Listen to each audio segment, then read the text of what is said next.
So it is not even spring yet, but parents are already thinking about summer camp. I know it seems early, but if you haven't started yet, you might be running a little late. Planning for summer camps can be stressful with all the different options, and then you got to try to juggle the camps with work and vacation. Parent Coach Sarina Natkin is here now, thankfully, with some advice for us. I'm an experienced camp planner now, so I've got a whole Excel spreadsheet, which I begin at the end of January. I'm not even Excel I do too. By February 1st. It's on. So for parents who are trying to manage all these options, because there's so many out there, what should parents think about when trying to decide on summer camps? Yes, so then these are tips for this year because there are still camps available, okay? And for thinking ahead. So first off, you want to think about balance. So we often envision in our heads, particularly as our kids get a little older, maybe, you know, these lazy days of summer, maybe we don't need camps. We'll just hang out and have an adventure every day. And parents get a few weeks into the summer and I get the phone call saying, what's going on? Yeah. Well, kids thrive on structure, particularly, you know, elementary school kids still, they need a routine. And so thinking about a balance of, if you're able to take time off from work, a balance of time with them and a balance of structure for them. Location is important. So there are a lot of amazing camps. If you are juggling multiple kids, you're juggling a job, driving maybe, you know, from Queen Anne out to the Plateau or something like that, you got to figure out what's your mood going to be like when you get there at pickup, because that matters too. So we want to provide a fun experience for them, but we need to keep ourselves in mind, and schedule is also important. So there's the bigger camps are better able to provide before and after school care. A lot of the school-based camps do that. If you know you need full day coverage, those are the ones you've got to fill in first, because you know, some of the smaller camps just don't have the infrastructure to provide that. Right. Signing up with friends can help, so you can juggle carpooling and aftercare if it's not available. Yeah.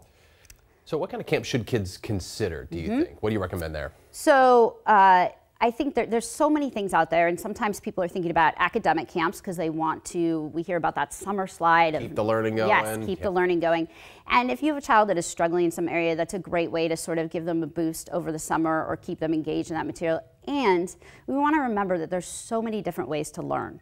So learning a classroom in, you know, sort of the traditional academic setting is one way, and you can look at other ways. So if you, there's my daughters did this girls rock math camp, and it was engaging in some math activities, but that was only a part of it, and then there was a lot of other activities. So finding fun ways, it was looking for camps that sort of are looking at creative ways to bring in that learning and knowledge, so it feels different than the classroom. And those experiential learning activities, they actually stick with us longer than the sort of rote stuff that can slide out over the summer. What about the overnight camps? Yes. What should parents think about when it comes to those? So when it comes to overnight camps, the longer the better. Right. Yeah, no, in these days we are really involved in our kids' lives, which is great that we're present and know what goes on, and it's nice for our kids to have a break from us. Okay, so they need a chance to go and be independent and really have full control over getting dressed and deciding what to eat and all these things. These are great skills.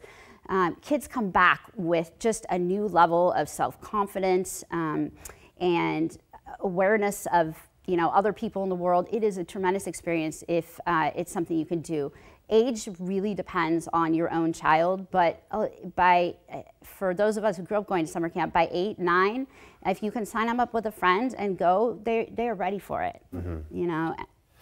Well, those are good tips. I think that summer camp is key, and they're filling up fast. I was surprised to hear that this morning, that the schedules are getting full. Yes, and one thing to consider, particularly with young kids, starting a new, while there's a lot of activities and you can be like, oh my God, I want them to try this and this and this and this, it's sort of like starting a new job each week for a kid. So they have to figure out where to go to the bathroom, who to ask for help, when they get to eat, where to put their stuff. It's tiring. So younger children, if there's a camp at your school, that's great to do the bulk of the summer because it keeps them in the routine.